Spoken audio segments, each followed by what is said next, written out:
16 वर्ष साप्ताहिक चालवणं हे सुळावरची पोळी आणि सुळावरची पोळी खात आदरणीय दळवी साहेबांना साप्ताहिक बोधिसत्व वंदना जाणवलं याच्याबद्दल मी माझ्या वतीने त्यांचं मनपूर्वक अभिनंदन करतोय. त्यांना शुभेच्छा.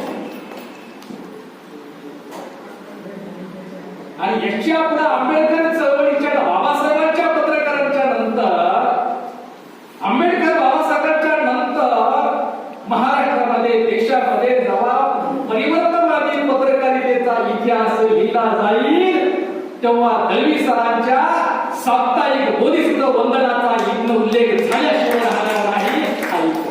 त्यांचं जण आहे ज्यांना ज्या कुणाला पत्रकारितेचा इतिहास लिहायला वाटे परिवर्तनवादी पत्रकारितेचा आंबेडकरवादी पत्रकारितेचा इतिहास ज्याला लिहायचा असेल लिहिला असेल त्या इतिहासामध्ये विजय भुजबळ त्या इतिहासाच्या पानामध्ये गायकवाड त्या इतिहासाच्या पानामध्ये दळवी सर त्या इतिहासाच्या पानामध्ये दत्ता सूर्यवंशी साहेब त्या इतिहासाच्या पानामध्ये रामदास लोखंडे त्या इतिहासाच्या पानामध्ये आमचे यादव साहेब त्या इतिहासाच्या सोनेरी पानामध्ये आमचे ज्येष्ठ मार्गदर्शक सुनील शेळके साहेब त्या इतिहासाच्या पानामध्ये जिजाभाऊ धोंडके साहेब यांच्या नावाचा इतिहासात उल्लेख झाल्याशिवाय तो परिवर्तनवादी पत्रकार इतिहासात लिहिला जाणार नाही. अशा प्रकारचा आत्मविश्वास अशा प्रकारच्या शुभेच्छा या ठिकाणी व्यक्त करतो. दळवी सर हे हिरो आहे. 16 वर्षे पत्रकारिता साप्ताहिक चालू आणि मला सहानुभूतीचा अलीकडे तिरस्कार आहे. सगळ्यात जास्त चिडपणाची मला सांगते छान दळवी सरांनी पत्रकारिता छान सहानुभूती पण ते पत्र दळवी सरांना चांगला म्हणजे प्रभूला सांगायचं कुठून जगू नका दळवी सरांचं कुठून जगू नका पण दळवी सरांना जी साप्ताहिक बोधिसत्व वंदना समाजाचं जीवन मांडण्याकरता तो साप्ताहिक बोधिसत्व वंदना चढवण्यासाठी तुम्ही काय करताय हे आधी सहानुभूती सहकार्य मी अलीकडे काय करायचं मला अलीकडे समजलं. मी चिंध्या करायचो सोनं हे काय काम करायचं 25 वर्षाच्या पूर्वी मला कळलंय काय करायचं. काय करायचं मी चिंधी पांघरायचो चिंध्या पांघरायचा आणि सोनं विकायचं लोक घेत नव्हते. आणि ज्याने सोनं पांघरलंय आणि चिंध्या विकले त्याच्या चिंध्या कापल्या माझं सोनं कमी आहे मला अनुभव आहे. पुन्हा अलीकडे काय केलंय पांढरायचं मी सोनं तर विकायचं मी सोनं हेच आशे म्हणून माझ्या पत्रकाराला तुम्ही सोनं आहे तुम्ही समाजाला सोनं देते त्या सोन्याची किंमत झाली पाहिजे. ते सोनं फुकट वापरू नका. समाजाला फुकट वापरलेलं सोनं सुद्धा माती मोलाचं वाटतं. हा अनुभव आहे ही वस्तू. म्हणून ह्या पत्रकार दिनाच्या निमित्तानं समाजानं समाज हा पत्रकारितेचा आंबेडकरी चळवळीच्या पत्रकारितेचं साधन होता. मगाशी भुजबळ साहेबांनी म्हटलं आहे टीव्ही मध्ये तुम्ही एबीपी माझा टीव्ही नाही बघण्यापेक्षा काय त्या तुमचं काय आता आपली पत्रकारिता वाढवणं गरजेचं आहे. आपलं युट्यूब चॅनल कसं वाढवणं गरजेचं आहे त्याच्यासाठी समाज हा साधन आहे. समाजाला असा विश्वास निर्माण झाला पाहिजे. आपली पत्रकारिता जगली तर चळवळ जगली. आपला युट्यूब चॅनल जागला तर समाज जागा समाजाची चळवळ जगली तर गुलामीचा दिवस पुन्हा आल्याशिवाय राहणार नाही. आणि म्हणून आपल्याला पुन्हा गुलामीच्या विरोधात बंड करायचं असेल तर बाबासाहेब म्हणतात पत्रकारितेचं बाबासाहेब वर्णन केलंय की पत्रकाराशिवाय ज्या चळवळीला वृत्तपत्र नसतं ती चळवळ म्हणजे पंख नसणाऱ्या पक्षासारखी. पंख नसणारा पक्षी होऊ शकतो तसेच पत्रकारिता असेल तर चळवळीचं पक्ष होऊ शकतो. युट्यूब चॅनल असेल तर तुमच्या माझ्या आता बघा आम्ही चळवळ एकमेकाची चळवळ का युट्यूब चॅनलची ताकद आंबेडकर चळवळ वाढल्यामुळं हा मोठा परिवर्तनाची परिणाम या ठिकाणी दिसून येतो. मगाशी म्हणलं दळवी साहेब हिरो आहे. जिजाबाई धोंडके हिरो आहे. त्या हिरोची चर्चा होती दिग्दर्शकाचं काय आणि दिग्दर्शक असल्याशिवाय हिरोला कोण विचारत? हिरो दिसत नाही. म्हणून ज्यांच्या पाठीमागे दिग्दर्शक आहेत त्यांच्या दलित आईचं आणि सिंधुताई लोणके यांचंही मी या ठिकाणी मनपूर्वक अभिनंदन करेन.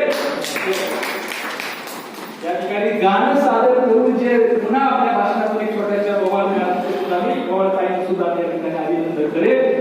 खरं म्हणजे भारतातील परिवर्तन चळवळीचा इतिहास, बुद्ध फुले चळवळीचा इतिहास हा महिलांनीच वाढवला आणि घडवलाय हे वस्तुस्थिती आहे.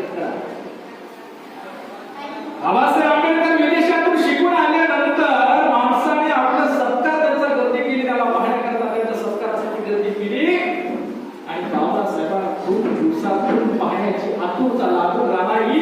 शाहू महाराजांनी लुगडं निमंत्रण दिले आपल्या पतीला, विदेशातून शिकून आलेल्या आपल्या पतीला पाहण्यासाठी लुगडं असतं. शाहू महाराजांनी बाबासाहेबांचा सत्कार फेटाबाद सत्कार केला होता. त्या शाहू महाराजांनी दिला फेटाबाद रामायण नेसून बाबासाहेबांच्या साठी. तर बाबासाहेब समाजाच्या गर्दीमध्ये बाबासाहेब होते आणि त्या गर्दीतून रमाईला बाबासाहेबांनी पाहिलं, रमाईने बाबासाहेबांना पाहिलं आणि बाबासाहेब रमाईला विचारतात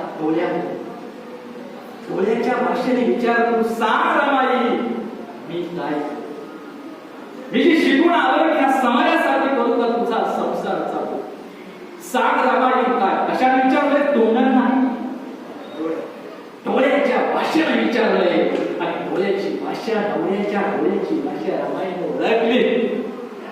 काय बाबासाहेब डोळ्याच्याच भाषेने रमाईने उत्तर दिलं, साहेब तुम्ही समाजाच्या उद्धाराचे काम करा, मी तुमच्या कुटुंबाचं भार संकल्प पेण्याची समर्थ आहे, तुम्ही माझी चिंता करू नका, समाजाचं काय करा. डोळ्याच्या भाषेत पती पत्नीने एकमेकाच्या डोळ्याची भाषा समजण्याचं सगळ्यात मोठं उदाहरण म्हणजे बाबासाहेब आंबेडकर.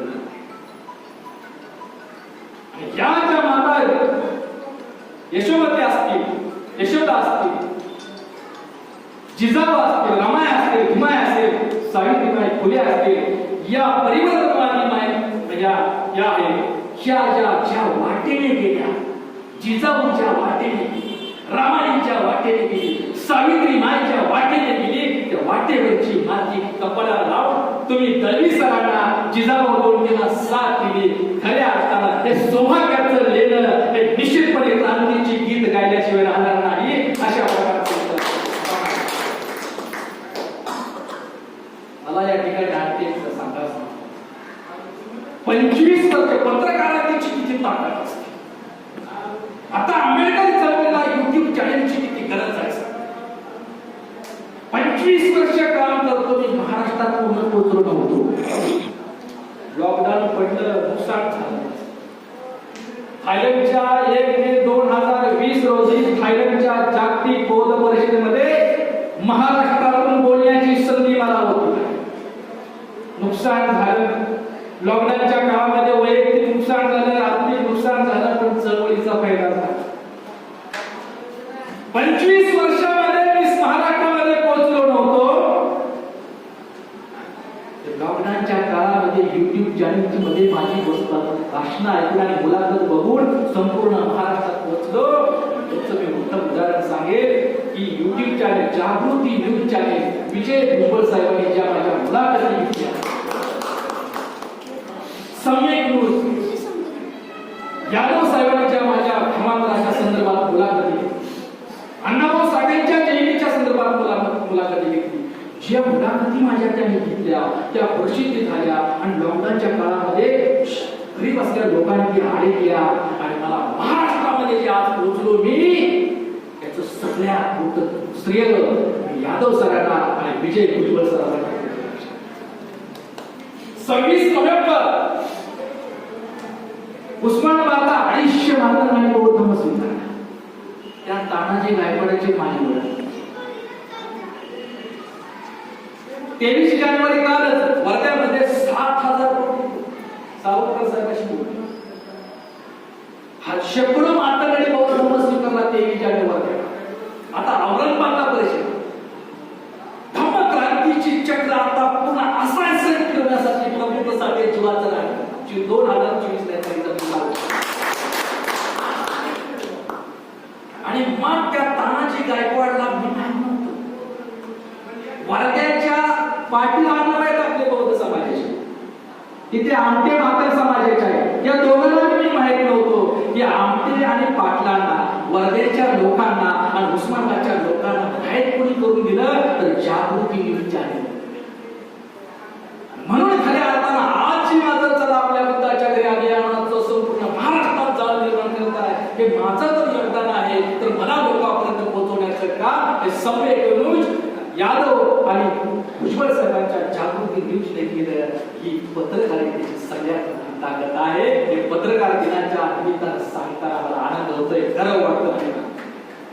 म्हणून आता टीव्हीला दावलं असतं का मला, एबीपी मला माझाला दावलं असतं का मला, टीव्हीला दावलं असतं का मला.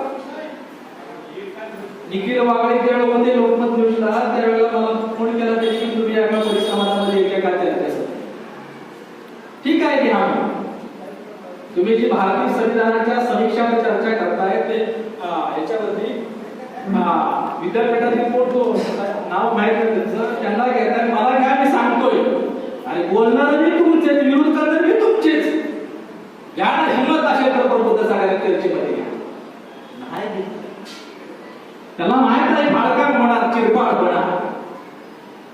परंतु आपली पत्रकारिता विजय भुजबळच्या माध्यमातून जागृती न्यूजचं जाहीर निघालं. आज त्यांचं भिडण्याची जी कला आहे, खऱ्या अर्थानं आंबेडकर चळवळीनं आता जागृती न्यूज सारख्या युट्यूब चॅनेलला आणि पत्रकारितेला ताकद देण्याचं काम जर झालं तर निश्चितपणे सारा भारत बोलतोय झाल्याशिवाय झाला नाही अशा प्रकारचं मी म्हणते. दुसरा मुद्दा सांगेल, वेळ कमी आहे, सांगण्याची गरज आहे. अण्णाभाऊ साठे पत्रकार, तुमच्या माहितीसाठी सांगतोय की अण्णाभाऊ साठे जनता आणि प्रबुद्ध भारतामध्ये दलित शाही या सदराखाली लिहिले होते. आता मला कळले की माझं एक आंबेडकरवादी आणि अण्णाभाऊंची भूमिका हे पुस्तक लिहायचं आहे. ते अण्णाभाऊने आत्मचरित्र लिहिले कुणाला माहित नाही. ते दलित शाही जनता आणि प्रबुद्ध भारतामध्ये अण्णाभाऊने लिहिलंय. 16 पानाचं आहे. आणि अण्णाभाऊचं आत्मचरित्र का अण्णाभाऊने लिहिले हे कुणी पुढे आणलं? कार्यकर्त्यांना, हे पत्रकाराने पुढे आणलंय. पत्रकार म्हणून बाबा लोकशाहीचा चौथा स्तंभ पत्रकार. पण प्रस्तावित ब्राह्मणी मीडिया ही लोकशाहीचा चौथा स्तंभ नसून ब्राह्मणशाहीची गुलाम स्तंभ आहे. आणि या गुलाम स्तंभ आम्ही विकत घेतोय. 5 रुपये रिचार्ज, 200 रुपये 500 रिचार्ज मारून आम्ही गुलाम स्तंभ बघतोय. पण आमच्या स्वाभिमानाचा स्तंभ आम्ही 2 रुपये देत नाही, 500 रुपयाची जाहिरात देत नाही. याचा विचार झाला पाहिजे. आणि त्या पत्रकारितेमध्ये अण्णाभाऊ दलित आहे. मी भीमरावजी आंबेडकरांना फोन करून सांगितलं की मला मुंबईला यायचं आहे, गावला भेटू द्या. 8 दिवस मी राहून मला 1968 सालचं 16 जुलै ते 18 जुलैचे मला जनता आणि प्रबुद्ध भारताचे आग्रह माझे मी चालतो. 2 वेळेचं जेवण फक्त त्या माझे मी चालतो. त्याच्यामध्ये मला अण्णाभाऊंचा आत्मचरित्र आहे, मृत्यूकडून शिवणा.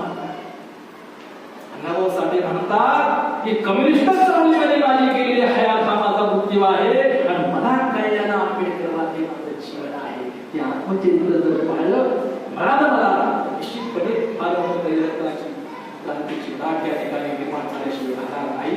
अशा मुकनायकामध्ये एका मातक पुस्तकाला बाबासाहेबांनी संपादकाची जबाबदारी दिली होती, तेही तुम्हाला सांगतो. वाचण्यात आले. मातक समाजाच्या एका कवनावरती कार्यकर्त्यांनी संपादकाची जबाबदारी दिली आहे आणि त्या संपादकाची जबाबदारी पार पाडणाऱ्या मातक तरुणाला बाबासाहेबांनी आमदार केले. इतिहास आहे माहीत नाही पण खरं कोणी सांगत नाही. खरं सांगण्याला बोलतो नाचक समाजाची अवस्था सांगतो. आणि मग स्त्रियांचं मातृत्व, कर्तृत्व आणि नेतृत्व हे पत्रकारितेच्या माध्यमातून पुढे आलं तर निश्चितपणे समाजाला एक योग्य दिशा आणि क्रांतीची दिशा मिळाल्याशिवाय राहणार नाही. मला मी कधी स्वतःचा वाढदिवस घालतो आणि लग्नाला कधी घातला वाढदिवस घालण्याचं माझ्या काय ह्याच्यामध्ये नशिबात बसलं. पण लॉकडाऊनच्या काळात काय करावं, बसून बसता येत नव्हतं. सदा आपल्याला मी स्वतः ठरवलं की आपण लग्नाचा वाढदिवस फेसबुकला टाकतो. दोघांना असं वेगवेगळं काढलेलं फोटो त्या मुलाला सांगितलं, जोड बघा माझ्या मेल्याच्या ऍक्टरचा फोटो पत्नीचा एकत्र फोटो सुद्धा काढायला. कधी कुठल्या कार्यक्रमात गेलो होतं, लग्नातच काढले आणि ते फेसबुकला फोटो टाकले आणि आमच्या लग्नाचा वाढदिवस. शेवड्या प्रतिक्रिया आल्या, मला कमेंट मिळाल्या. शेवड्या काय कमी मिळाल्या, त्याच्यातल्या फक्त 2च कमेंटल्या, 2 प्रतिक्रिया माझ्यासारख्या होत्या. सर जय सर अभिवादन. सगळ्या कमी बायकोच्याच नाव, पत्नीच्याच बाजू. आणि मग चळवळ मी चालवतो, जीवावर उदाहरण बाहेर पडतो, नाव मात्र पत्नीला वाढदिवसाच्या शुभेच्छा. मी माझं काय एखादी पंढरपूरचे एक होते बापसूचे कार्यक्रम म्हणजे, सर तुम्ही जर चळवळ चालवत असला तर आमच्या ताईची साथ असल्याशिवाय तुम्ही घराच्या बाहेर सुद्धा पडू शकणार नसता, म्हणून आमच्या ताईचंच पहिल्यांदा अभिनंदन करून आभार करतो. म्हणून हे थोडं जात असताना आम्हाला समाजव्रताची 2 चाकं बनून चळवळीसाठी या सुद्धा दिग्दर्शकाचं, या सुद्धा पडद्यामागची भूमिका असणाऱ्या माऊलीचं, बघा ताईचा, आईचा सुद्धा सत्कार होणार, त्याची सुद्धा इतिहासात दखल घ्यावी असं एक वाटतं. दुसरा मुद्दा या ठिकाणी सांगेल की बुद्धाने मानवी स्वातंत्र्याची जाणीव माणसाला पहिल्यांदा कोणी करून दिली अशी कधी बुद्धाने माणसाला स्वतःच्या स्वातंत्र्याची जाणीव पहिल्यांदा कोणी करून दिली अशी, माणसाला पहिल्यांदा स्वतःच्या स्वातंत्र्याने आत्मसन्मान आणि प्रतिष्ठेची जाणीव कोणी करून दिली असेल तर ते भगवान बुद्धांनी दिली. म्हणून माणसं बुद्धांचा धर्म हे माणसाच्या जागृतपणाचं तत्त्वज्ञान आहे. आज अण्णाभाऊ साठे जयंतीच्या शताब्दी निमित्ताने लाईव्ह ऐकत बोलत होतो. अण्णाभाऊला कॉम्रेड म्हणून पुढे आणत असताना मी सांगितलं, बाबांना ज्या रशियामध्ये कम्युनिस्ट क्रांती झाली, रशियामध्ये कम्युनिस्ट क्रांती झाली, त्या रशियामध्ये लोक मार्क्सवादी क्रांती अपयशी ठरली, लेनिनची क्रांती अपयशी ठरली. लॉकडाऊनच्या काळात रशियन जनता रस्त्यावरती उतरून लेनिनचे आणि मार्क्सचे पुतळे फोडायला लागले आणि बाबासाहेबांचे बुद्धाचे पुतळे उभा राहिले. जगामध्ये हे बदल होत आहे, रशियात हे बदल होत आहे. इथं तुम्ही अण्णाभाऊ कॉम्रेड मानून मार्गाला दिशा एकटा करतो. मार्क्सचे पुतळे रशियात फोडायला गेले, बुद्धाचे उभा काय म्हणतात, आणि तुम्ही इथं अण्णाभाऊला कॉम्रेड म्हणून पुढे याचा सुद्धा. पण बुद्धांच्या आम्हाला एक कळलं पाहिजे की आज पत्रकारिता एकच मुद्दा 2 मिनिटात सांगतो. बाबासाहेबांच्या पत्रकारितेचे नाव काय बदलले गेले. पहिलं काय होतं, मोकळा. दुसरं काय होतं, वैष्णवता. तिसरं काय होतं, जनता. आणि चौथं काय होतं, प्रबुद्ध भारत. मूक नायक की प्रबुद्ध भारत ही आंबेडकर चळवळीची योग्य दिशा आहे. कुणाला समजते याचं कधी आम्ही केले का चिंता. मूक नायक ते प्रबुद्ध भारत नाव काय बदललं. त्याप्रमाणे बाबासाहेबांच्या 14 ऑक्टोबर नंतर आम्ही काय झालो आणि त्याचप्रमाणे बाबासाहेबांच्या संघटनेचं सुद्धा नाव बदलत गेलं. महासेवा संघ पहिली संघटना आहे बाबासाहेबांची, बहिष्कृत परत बहिष्कृत हितकारी सभा आहे, पुन्हा दलित फेडरेशन आहे, आणि नंतर रिपब्लिक आहे. शेख म्हणजे 14 ऑक्टोबर प्रबुद्ध भारत हे बाबासाहेबांच्या पत्रकारितेचं मुख्य उद्दिष्ट होतं. प्रबुद्ध भारत, बुद्धांचा देश, प्रबुद्ध भारत, पुन्हा एकदा प्रबुद्ध भारत. स्वातंत्र्य, समता, बंधुता, न्याय, जात विरहित लोकतंत्र राष्ट्रवादाचा प्रबुद्ध भारत घडवणं हे भारतीय संविधानानं दिलेलं अभिवचन हे पूर्ण करणं हे आंबेडकरी चळवळीच्या पत्रकारितेचं खरं मुख्य उद्देश. 1956 आम्ही प्रबुद्ध झालो, आम्ही दिवस मारायला लागलो. दलित, मागासवर्गीय, बहुजन, मूल्यवासी आम्ही कोण झालो.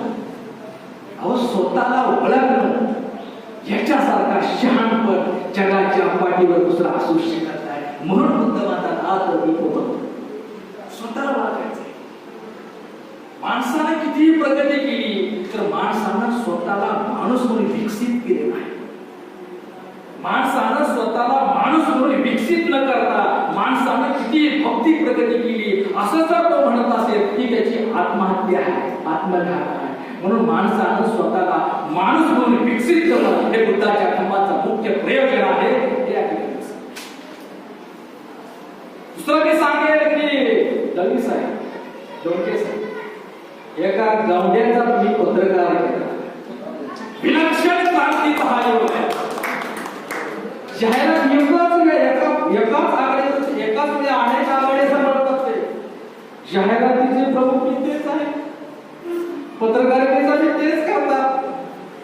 सगळं बाकीचं म्हणून गमणी असणाऱ्या माणसावरती पत्रकारितेची जबाबदारी देणं हे म्हणजे स्वतः तरी आहे. आणि आता सांगतो चळवळीचं काम करणं ही शहाण्या माणसाचं कामच नाही. आता मला कुणी शहाणा म्हणलेला होता, मी वेगळा माणूस. चळवळीचं काम करणं गायकवाड साहेब तुमच्या वेतनात, झुंजार साहेबांच्या वेतनात, सूर्यवंशी साहेबांच्या वेतनात, शेळके साहेबांच्या वेतनात, या वेतना मी भोगलेले आहे म्हणून समजू शकतो. पूर्ण वेळ कार्य करत असताना हे भोगलेले आहे म्हणून समजू शकतो. चळवळीचं काम करणं हे आता शाण्या माणसाचं काम नाही, तर हे आता वेड्या माणसाचं काम. आणि चांगल्या ध्येयाचं वेळ लागणं याच्यासारखा शहाणपणही दुसरा नाही. शहाणपण असणाऱ्या माणसाला हेही तुम्हाला मी सांगेन. साहेबांच्या म्हणून सांगेल, उदाहरण सांगेल की सावकार असतो आणि सावकाराने लोकांना बसून याच गटातून उभलेला असतं. आयुष्याच्या शेवटी त्याला पश्चाताप होतो.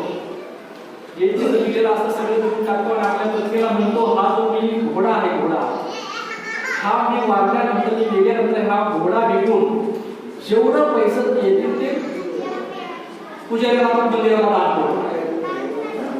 मरतो सावकार. मेल्यानंतर म्हातारीला प्रश्न पडतोय की मेल्यामध्ये इतकी संपत्ती म्हणजे सगळी देऊन टाकल्या तर मला जगायला काय ठेवलेलं आहे. जेवढा घोडा होता ते घोडा विकून थोडंफार माझी गुजरात करेल, तुम्ही विकून म्हणजे दान धर्म करून सांगितलं काय करावं. आणि मग आमदार सरकारी पत्रकार की ज्यांनी विमानसेवेच्या माध्यमातून देशामध्ये बाबासाहेबांच्या चळवळीची ताकद करण्याचं काम केलं. असा एक पत्रकार त्या आजीजवळ गेली. मात्र आजीबाई काय झालेलं आहे, काय सांगू, असं झालेलं आहे. मग तुझ्या डोक्याला काय सांगितलं सावकारानं, घोडा विकून जेवढं पैसे येतील ते दान करण्याचं. ठीक आहे, चल बाजारात घोडा. पण घोड्याबरोबर एक मांजराचं पिल्लू घेतलं. घोड्याबरोबर एक मांजराचं पिल्लू घेतलं. बाजारात गेले, लोकांना घोडा तगडा दिसतात, उमदा घोडा दिसतात. लोक गर्दी, व्यापाऱ्यांनी गर्दी केली. बोला घोड्याची किंमत, घोड्याची किंमत ₹1. हा थांबा, सगळं ₹1 घोड्याची वसूल पुरपट पडले. थांबा म्हणले, घोडा घ्यायचा असेल तर मांजराचं पिल्लू तुम्हाला घ्यावं लागेल. घोडा ₹1, मांजराचं काय घेऊन बसला, बोला मांजराची किंमत. मग मात्र ₹1000. हा माणसं म्हणजे घोड्याची ₹1 आणि मांजराची ₹1000 असं कसं काय. पटलं तर घ्या ना जरा. व्यापारी म्हणजे असा तसा घोडा 1000-1200 ला आहे. चला घेऊन. घोडा केवढ्याला घेतला, ₹1. मांजराचं पिल्लू कितीला घेतलं, ₹1000 घेतलं. आणि सगळं पैसे आले तर आजीजवळ तो माणूस देतो. आजी काय म्हणतो सावकार, घोडा विकून जे पैसे किती आले, घोडा विकून ₹1 दान करून टाक. आणि मांजर विकून किती आले, ₹1000. समाज जरा दिशाहीन असतो, समाज जरा अडचणीत असतो, त्याला दिशा देण्याचं काम हे पत्रकारांनी करायचं असतं. म्हणून लोकशाहीचा 4था पत्रकार आहे. काल एल्गार परिषद घ्यावी, त्याच्यातून किती निरीक्षण आमच्या पत्रकारांना होतं. भुजबळ साहेबांनी माझी मुलाखत घेतली, मला पाहायला गेले. ही जी एल्गार परिषद झाले, ही ब्राह्मणी व्यवस्थेच्या विरोधात आवाज करत असताना आंबेडकरी चळवळीतील तरुण तरुणींना भरकटण्याचं षडयंत्र आहे. एल्गार परिषदेच्या पाठीमागं हा खरं राजकारण षडयंत्र, खरा चेहरा पाहिला पाहिजे. हे शोधण्याचं काम आंबेडकर चळवळीच्या पत्रकारांनी शोधलं. काय होतं ते बघितलं का? बाबासाहेबांचा कोटा आहे, शेजारी काय जैन म्हणतात चालते. आंबेडकर चळवळीला नक्षलवाद्यांची समज देऊन आंबेडकर चळवळ बदनाम करण्याचं षडयंत्र आहे. ते हलवून करण्याचं काम करायचं आहे. हे सुद्धा तुम्ही पाहिलं पाहिजे. दुसरा मुद्दा असा आहे, बाबासाहेबांनी धम्म तुम्हाला धम्म आणि राजकारण वेगळ्या गोष्टी नाहीत. धम्म धर्माची संस्कार असणारी माणसं राजकारणात आली. भारतीय संविधानाने दिलेला अविभाज्य जर पूर्ण करायचं असेल तर बुद्ध आणि त्यांचा धम्म घेऊन आंबेडकर चळवळीच्या राजकारणाची मांडणी करावी लागेल. काय म्हटलं मी? महाराष्ट्रामध्ये पहिली भूमिका पाहिजे असेल आदरणीय बाळासाहेबांच्या आदरणीय बाळासाहेब आंबेडकरांच्या समोर सुद्धा आग्रह करणार आहे. माझं एक पुस्तक आहे दीक्षाभूमी ते संसद नावाचं माझं पुस्तक. काय दीक्षाभूमी ते संसद? त्याच्यात मी मांडलेला आहे बुद्ध आणि त्यांचा धम्म वगळून आंबेडकरवादी राजकारणाची मांडणी करता येणार नाही. बुद्ध वगळून आंबेडकरवाद असू शकत नाही. बुद्ध वगळून आंबेडकरवाद सांगता येणार नाही. बुद्ध आणि त्यांचा धम्म घेऊन आंबेडकर चळवळीच्या राजकारणाची मांडणी करता लागेल. कारण धर्म आणि धम्म याच्यात लढाई आहे. कशात लढाई? धर्म आणि धम्म याच्यात लढाई. धर्माच्या माध्यमातून ब्राह्मणाने आमच्यावरती कुरकुरणी केली, आमच्यावरती वर्चस्व टाकलं आणि वर्चस्व नष्ट करत असेल तर तुम्हाला धर्म घेऊन लढायला लागेल. धम्म वगळून तुम्हाला ब्राह्मण व्यवस्थेच्या विरोधात लढता येणार नाही. म्हणून याचाही विचार करावा. आणि दुसरं मी आता भारताच्या धर्मांतराची चर्चा महाराष्ट्रात घडत आहे. 6 फेब्रुवारी माझी मी वैयक्तिक 10,000 मातंगांना बौद्ध धर्माची दीक्षा देणार भीमा कोरेगावला मला परवानगी भेटली नाही. आता आम्ही काय करतोय? काही ठिकाणी 250, काही ठिकाणी 200, काही ठिकाणी 100, काही ठिकाणी 500 अशा प्रकारचा दिवस 10,000चा कोटा पूर्ण करून प्रातिनिधिक स्वरूपामध्ये आम्ही भीमा कोरेगावला तो संकल्प पूर्ण करणार आहे. हे झालं माझं वैयक्तिक. परंतु आता 6 फेब्रुवारी आणि 7 फेब्रुवारीला औरंगाबादला मातंग समाजाच्या धर्मांतरासंदर्भात 100 मातंगाच्या विचारवंताची परिचय गणवेश आहे. आणि त्याच्यामध्ये विषय येतो मातंगाने धर्मांतर करावं का नाही आणि मातंगाने धर्मांतर करावं तर का करावं आणि करू नये तर का करू नये आणि मातंग हिंदू आहे का याच्यावरती चर्चा करणार आहे. आणि 2036 ला मुखनायकाच्या वर्धापन दिनाच्या निमित्तानं ज्यांनी घरावरती तुळशीपत्र ठेवून स्वतःच्या पदर करून आपलं साप्ताहिक मोदी सदो वंदना 16 वर्ष चालवलं त्या वर्धापनाच्या साक्षीने इथं सांगतोय 2036 ला औरंगाबाद करणार आहे.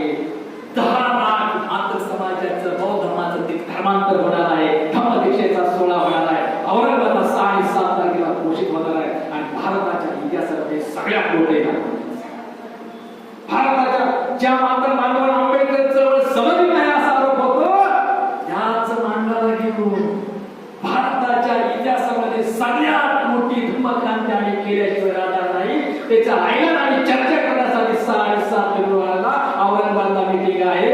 तारखेनुसार 2006 ला माझी एकट्याची 2,500 होते. लक्ष्मी मानेची 4.5 होते. समाजावर चुकीचा संदेश गेला. पत्रकारितेला योग्य संदेश जाणून गरजेचं आहे.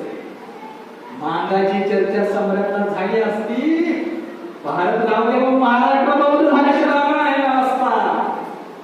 जैनी 450 गेलेली मोठा आहे. माझं आव्हान आहे पत्रकारितेला 2006 ला धम्मक्रांतीच्या स्वतः जयंतीच्या निमित्तानं लिखाण केलं. त्यांना समाजाला आव्हान आहे एकदा बोलवाश देश वडून आणा, हाताला जाऊन आणा, छातीला जाऊन आणा, कचाटीला जाऊन आणा, दक्षिण पाणी आणा, ज्या बाईचं मी नाव घ्यायची इच्छा होत तिला बी आणा.